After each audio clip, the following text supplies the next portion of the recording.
Hello, powerful people. Welcome and thank you for visiting my channel where I share everything you need to know to design your life. Dupes. Dupes seems to be the current fascination, finding something inexpensive that looks like something expensive. Every interior design channel that I have watched pretty much at some point does a dupes video. Stop watching those videos until you see this video. There are a few facts you need to know before buying any product or its dupe. In this video, I will share with you why dupes don't exist and what you need to know prior to your next purchase so you don't get duped. There will always be links below a video for any items that I share with you, including my filming equipment in case you are curious or considering any of the items for yourself. Dupes don't actually exist, and that is what we're going to discuss in today's video. The use of the word dupe originally was used around 1704, but it was used to mean to trick or deceive. And then it wasn't until around 1900 to 1912 that it was actually used as a shortened form of duplicate to mean exact copy. Now, this would also bring us into needing to know what the word counterfeit means, because if you're talking duplicate meaning an exact copy, at least today, when we're talking about retail designer type things, then that is considered a counterfeit. And of course that comes off by being the intent, because if it matches exactly, the intent most likely was to deceive the potential purchaser in getting them to purchase that item. Whether it was to deceive the purchaser to buy it thinking they were getting an original, or getting the potential buyer to purchase the item with the intent of perhaps deceiving people who would see them with that item thinking they owned an original. Really, there are no dupes. There are simply alternatives that are available that are authentic in their own right. Most often, imitations, dupes, and counterfeits are sub-quality and fall short on many levels when compared to the original that they're attempting to imitate. We're going to consider a few points that might shed some light on why there might be sometimes even a drastic price difference in items that are seemingly alike. Perhaps you will be better equipped next time when you're ready to make a purchase. There are several important factors that can influence the quality and price of a product. Now, here we will be talking about home furnishings, but quality and construction and materials can play a large part in the price of goods across the board. Factors in furnishings often include construction, materials, details, scale, history, supply and demand, brand, and finish. There can be others. Those are the main ones we're going to consider. This is more of an overview than a deep dive or exhaustive list of reasons why a product may differ in price. But since we are focusing on home furnishings, I will touch on each of the factors I mentioned, but we will mainly focus on construction, materials, and details. In case you are new to my channel, my name is Clarice Smith, and I am an interior designer and EXP realtor, and my passion is empowering you to design your life. I share design and real estate content, giving you the inside knowledge to create amazing spaces for the life you want to experience. This channel and its content is relevant to you whether you are living in a temporary space, selling and moving on, or you are designing your forever home.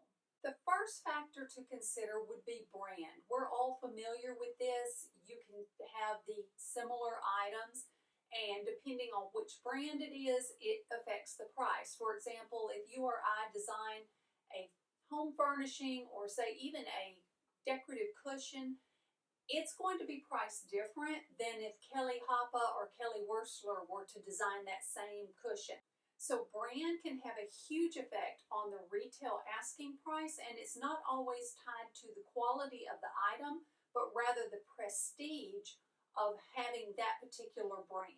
Our economy and related issues driving the price up. Supply and demand can have a big effect on the price of items as well. For example, what we're kind of experiencing right now with building materials, the bigger the demand and the less the supply, the higher the price goes. And then the consumer either chooses to or is forced to pay higher prices for the item that previously sold for less, even if the quality doesn't change. History can have a large impact on the value or the price of an item as well. Not just history as in the passage of time, but who designed it, who owned it, who wore it, who sold it, who is selling it now. History across that entire spectrum can affect the price of an item. And again, it is not necessarily tied to the quality of that item. Another factor to consider in the value or the price of an item would be the materials. What is it made of? That's one of the first things you want to look at. Is it solid wood? Is it veneer? Is it MDF? Is it chipboard? Is it some lesser quality material? This is not to say that wood is the highest and the only best quality, but in furnishings, it certainly tends to be the standard, considered to be high quality. The materials and the makeup of the piece can affect the quality and the price of the product. In solid wood, there is a spectrum of quality within that category. For example, is it hardwood or is it softwood? Is it pine or is it walnut? Is it exotic wood and difficult to acquire? Solid wood can vary in price depending on the species. Is it maple or ash, oak or cherry, walnut or teak? These are considered the low, mid, and high price range of woods, and they can vary. Also, solid wood furniture can last for centuries if it's well taken care of, and it can be refinished, and that's not always true with the lesser quality materials. Know which materials that the furnishings you are considering to purchase are made of. For example, if it is wood, that is a hard, fibrous, natural material sourced from nature. Is it veneer? If it is, then veneer is, in most cases, unless it states otherwise, the veneer is real wood, but it's a very thin layer that is then glued to a substrate such as MDF or fiberboard. And that is much different than your hardwood because it's very difficult to refinish or repair if it gets damaged. And then, of course, plywood, which is multiple layers of kind of flimsy veneers that have been placed at a 90-degree angle to each other to form the board. Now, this does give it some strength, but again, it is not solid wood and you can't refinish it, and it's very difficult to repair it and it not be visible unless, of course, you're painting it. MDF or particle board type materials that are in their finished form, as in furnishings that you're purchasing, again, the price can vary greatly depending on what they're veneered in. If they're veneered in the real wood versus if they're veneered in a laminate. And again, as I mentioned before, veneer wood is real wood, but it's very, very thin. It's difficult to repair. It's difficult to refinish. And it's always applied to another substrate. Then laminate, which can also be applied to MDF, is made by a blend of decorative and plain papers that are then soaked in phenolic and melamine resins to form a hard sheet. These sheets can look like faux wood, or they can be decorative. Think laminate countertops with decorative patterns on them. But those patterns, that's paper that is soaked in resin. So you can't refinish it or anything like that. However, if you have laminate, whether it's on a countertop or a piece of furniture and it has grown dull, be sure to watch my video, 14 Best Designer Cleaning Products and Tips, because there's a few products in there that I share with you that will help you bring that laminate back to life. So be sure and take a look at that one. I will be sure to link that video and the playlist below. So the materials we've covered so far is solid wood, veneers, plywood, MDF, OSB, and particle board. The next factor to consider in how prices can vary between items that seem similar is construction. Construction of furniture pieces will definitely impact not only the quality but also the price. So when purchasing, make sure you look at the way it's constructed. Is the item you're considering stapled and glued or nailed and glued? Are all the joints blunt, or what's called a butt joint, where both surfaces are flat and then they're placed together and then maybe screwed into place? This is usually the common thing you will find in, say, flat packed type furnishings. Are the joints mortise and tenon? Are they dovetail or spleen miter? Do they have biscuits or dowel joints? This all will affect the quality, the sturdiness of the piece, and it will affect the price. Whether a piece is pre-built or assembly required can tell you a lot about the construction and quality of that item. And there is a difference between pre-built and pre-assembled. Pre-assembled means that someone else just took it out of the box and put it together. Pre-built means those joints and joins in that particular piece are secured, usually by, again, mortise and tenon, along with glues, etc. So if you're looking at a chair, do you have the chair seat and then the legs screw into it? Or does the leg of the chair go from the floor all the way up to the crest rail? Is it one piece of wood?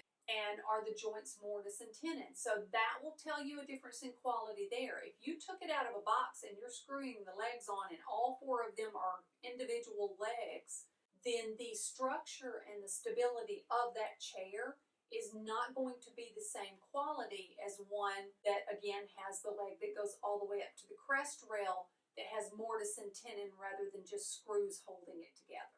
Has the piece of furniture been corner blocked, where each of the corners where they join the sides to the back and to the front and so forth, is there a corner block in there for support?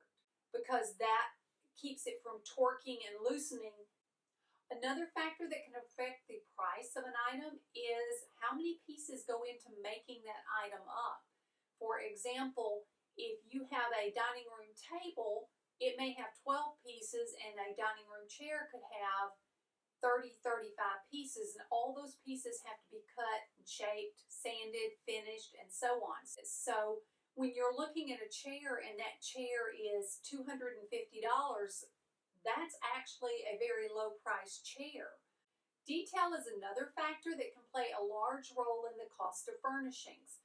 Detail can require more time and skill to produce that item. So is it hand carved? Is it machine carved? Is it pressed? Does the piece have a lot of curves?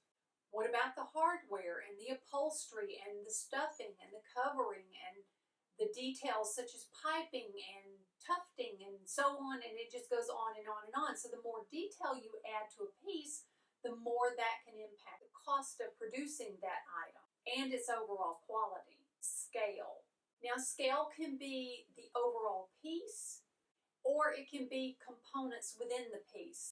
And I see this a lot when dupes are being shared. For example, they may be comparing two tables and saying, this is a really good dupe for this. Well, it can be in a certain sense, but if you don't know what you're looking for, you may think that they're identical, and generally that is not the case. For example, it could be a round table, say it has a base and a top, and then it's connected by the legs. It's round, so round usually costs more to produce. And maybe the original is 48 inches. It is out of reclaimed lumber. It is hand-built, sanded, and oil rub finish. And then you have, and it's, say, $2,000. And then you have the dupe over here, and it's 32, 33 inches round. It's not quite as high. It is out of maybe a pine veneer on an MDF substrate, and it's $327. And the finish is paint with a wax coating.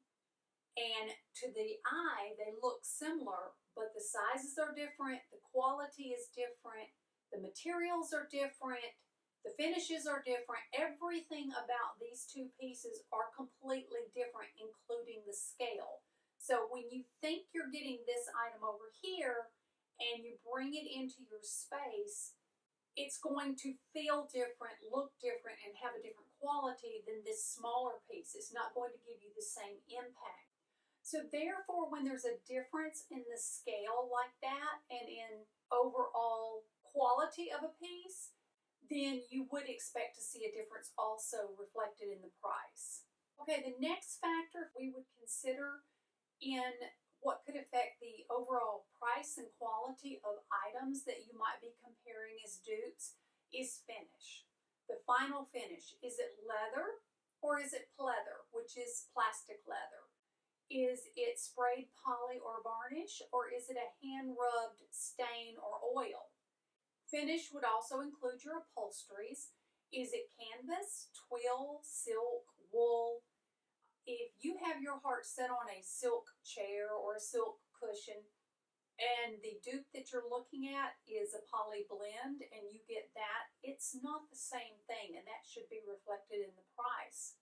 Is it a mirrored piece of furniture, or is it just painted? Is it glazed, or is it chaiserie? So all of those things would affect the overall cost of an item to produce it and also to purchase it.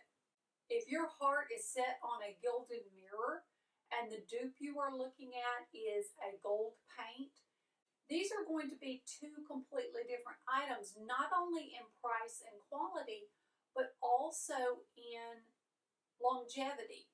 For example, if your heart's set on the gilded mirror and you end up with the painted mirror, that gilded mirror is going to patina and age well over time, and it's going to be absolutely gorgeous. Whereas the painted finish, although it may be gorgeous to start with, over time it is going to wear and it is going to chip. It's not going to patina. All of these are real differences when you're looking and comparing pieces, and you need to be aware of that so that you know what you're getting. Again, there are no such things as dupes. There are alternatives that are authentic in their own right, and there's nothing wrong with owning either one. Just need to make an informed decision. You need to know what you're getting and not accept the label dupe as meaning it's exactly the same thing. Be sure to let me know in the comments below if you've learned anything that you didn't know before watching this video, or if you have any tips or information to share that we all could learn from as well. Okay, let's look at some real life examples. Depending on the factors that we have just covered so far and applying that to our examples, you will realize that it can greatly affect the cost of the item. When looking at a piece to purchase, you will consider the brand, the supply and the demand, the materials, construction, scale, and finish, and then the details. Let's consider a chair. Sheep's wool seems to be trending right now. The sheep wool look, whether it's a trend or a fad, it might be sheep's wool, it might be Sherpa, it might be boucle, fleece, all of it gives that kind of look. So that's the trend we're going to look at. We're going to look at a variety of items that would give us that look, and we will consider how they're similar and how they are different and how that affects the price. So we will take a look at a shearling chair, a faux shearling chair, and a Sherpa or a boucle chair. A shearling is a yearling that is shorn only once before it is slaughtered. The shearling would have the leather or suede on one side, and then it would have the soft wool on the other. And then a faux shearling is a Sherpa, and it's typically made from a polyester, a cotton, or acrylic. It shares some of the same characteristics as the shearling, such as it has a soft hand, it has a bumpy texture, but it costs less than the shearling. And then boucle is a French term meaning curled or ringed, and it's a 3-strand yarn in which it creates these rings and gives the texture to the boucle fabric. And boucle can be made of cotton, linen, or silk, but wool is most generally used to create this textile. Okay, the first chair we're going to look at is the Perry chair, and I'm going to kind of read off what it says about it. It's a pure New Zealand shearling, offers a luxe, touchable texture that imparts style and comfort to any piece. It's available in ivory, toffee, and mushrooms. Options always cost more. The wood finish is available in 4 lacquered hues in driftwood, pecan, coffee, charcoal, or maple legs, and the legs are handcrafted using solid maple, a robust Appalachian hardwood. Our maple wood is domestically sourced from the forest of the eastern United States and has a certified and verified sustainable in the U.S. That also costs extra.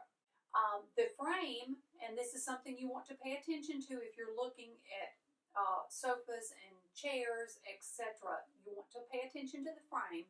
This particular frame is kiln-dried hardwood, is precision cut for the frame that will never twist, warp, or crack. The joints are glued, double doweled, and corner blocked for extra stability. Those are all things that we talked about. All of these details, all of these construction types would lead us to expect a higher price, and it retails for around $2,550, but again, it is the real hide and wool. The next chair we're going to look at, which is also a natural shearling, and it is $4,485. It is pillow soft shearling. It's processed, tanned, and dyed with sheep's wool intact for a softer than regular sheepskin. The frame is corner block, glued and stapled for a combination of kiln-dried hardwood and furniture-grade laminate. It's individually pocketed coil spring seat cushion with encased high resiliency foam and a blend of feather, down, and polyester. The back is high resiliency foam, polyester fiber, wrapped tempered steel 8-gauge zigzag springs. It has a weight capacity of 300 pounds. So this is a very sturdy chair. It's out of a natural shearling, and it has some of the quality details that we talked about, which would lend to the price. Now, on the other hand, we have the Austin chair. Now, the Austin chair is $562. It is handmade by skilled furniture craftsmen. It has sumptuous faux shearling upholstery, which is wool. It has a sturdy kiln-dried pine frame and zigzag spring support. Ships fully assembled. Now, the key here would be that it is a faux shearling, so it's not a natural shearling. It is kiln-dried pine, which is not a hardwood. So that's something to take into consideration. The overall scale of these chairs, comparatively, they're pretty similar. This one is a little bit taller, I believe. But again, what you want to look at are the materials and the construction. So this one is $562. Now the last one we will look at is the ARLO chair. And the ARLO chair is $361. It is a Sherpa fabric.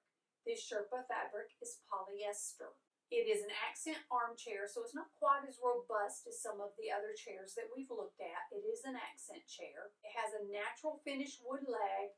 The weight is tested up to 250 pounds, and it requires leg assembly, so the legs are separate. It is a natural color, button tufted, so it has a little bit of detail, but again, it's a faux Sherpa fabric. And the scale of this one, I believe, overall is the smallest of the 4. So this price, again, is $361. So you can see how we went from the natural shearling and the kiln-dried hardwood frames down to the faux Sherpa that is kiln-dried pine, which is a softwood, and then, of course, the other details of how it's put together are different. And they don't go into great detail of the construction and what makes up the support system in this chair. And that can be something that can kind of give away the fact that something is a little less quality. Not that there would be anything wrong with owning this chair, but again, you want to know what you're buying. You want to know that you're getting what is reflected in the price, that you're not overpaying for something. But usually when they don't give you the details of the support system, it's typically because they don't necessarily have the bragging rights to say it is this high quality thing. So keep that in mind. Sometimes what they don't say tells you more than what they do. Based on the factors that we have discussed and the variations that they could come in, I think you can see how, depending on how they're applied to items that might seem similar in the first glance, could affect the quality and the overall cost of that item, depending on which ones they embody. So basically, you want to look at an item based on all of these different factors, and then depending on the cost and the finish of it, and based on your own personal research, determine if you are willing to pay the asking price and you feel like your value for money is worth it to you to buy that particular item. Because in the end, you want to be an informed consumer. We have to remember that quality is not always apparent at first glance, so it is up to the consumer to have the due diligence to research what they're purchasing so that they are getting what they're paying for rather than what they think they're paying for. This video has barely scratched the surface on this subject, and I encourage you to do your own research. Let me be very clear to say I am not criticizing the dupe videos or the people who create them. I think they are a lot of fun, and I think if you are looking for a similar item to a more expensive one, they're a great source for that. I watch them, I get a lot out of them, but my purpose for this video was simply to make us all more knowledgeable in ways to assess an item before we make a purchase. Make informed decisions about your purchases so that you don't get duped buying dupes. If you enjoyed this video, I hope you will consider subscribing and becoming part of our new community of powerful people. It will not only help grow the channel, but it will also help me to reach and empower more people to design their life. Thank you so much for watching. Don't forget to check out the rest of the playlist. I appreciate you being here, and I will see you in the next one. Also, no, don't do this. You're not a duck. If it is a wood veneer, then it is real wood. It is real wood, but it's a very thin layer of wood. Scale can affect the overall price of a piece of furniture, and I see this a lot when dupes are being Stop thinking ahead. Just stay here. Let me be very clear to say I am not criticizing dupes or the videos